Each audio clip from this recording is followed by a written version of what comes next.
One of the most important aspects of creating a sustainable yoga practice that can last you a long time is making the transition from using predominantly external force over to using internal strength. An example of this, which is going to be explored in this backbending video today, is when we do something like COBRA Pose.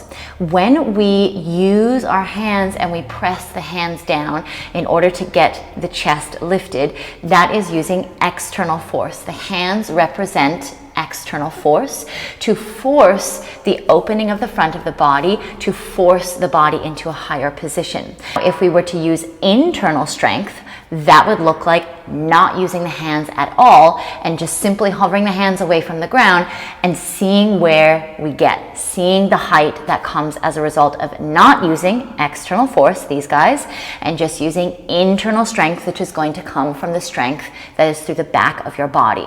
Now, the importance of using internal strength versus external force is that we actually utilize the opportunity during a pose to create functional and harmonious strength and flexibility. When we constantly resort to using external force to create flexibility, this creates a lot of wear and tear on the tendons and on the ligaments. And it is really, really important that we utilize our yoga practice if you want to have a sustainable practice that has longevity to it. It is really important that you begin to use strength to generate flexibility, and not strength as in how strong can I pull myself, how strong can I push myself, but no, the strength that comes from inside, where you're utilizing particular muscles to generate an opening in a particular area of the body. So that is what we're going to explore today within some of our backbending poses.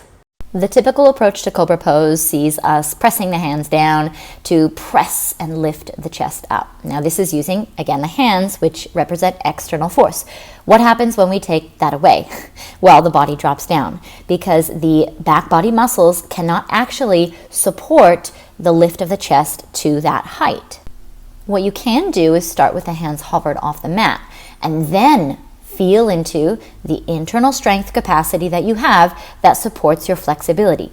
When you want to use the hands, just a light fingertip touch. And the pressing of the hands is simply supplementing. It's not replacing the strength of your back, because again, once you remove that external force, you can see that the body drops down. We'll take a look at bow pose. It's the same thing. Typically, we grab the feet at some point and kick. We're using the hands as an external force. But what happens when we let go? There is a gap. The chest drops and the thighs drop. Now what this tells us is that there is a lack of strength in this pose, which means a lack of functionality to harmonize your body in this degree of flexibility. In order to incorporate the use of internal strength, you start with a hands-free approach, lifting the chest and the thighs off the mat. The hands are reaching, and if you choose to add external force via a grip, it's a light fingertip grip. It is designed to supplement, not replace, the strength of your back body. And then from there, you can begin to add a little bit of kicking. When you release, it's a slow release, exactly the way that you came in.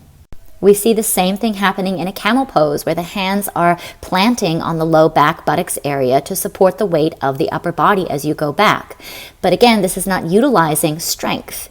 If you take the hands away from the back, then you can see there is an automatic lift of the chest, which generates more of a use of internal strength versus external force. If you would like to then use some external force, the fingertips lightly connect to the bum or the lower back to press the chest up. Still, we're not leaning and lazing back. We're elevating the chest, lifting. And this is why it's good to just keep the hands away from the buttocks or draw the hands in towards the chest to create that lift, to create that space and avoid overcompressing into the lower back area.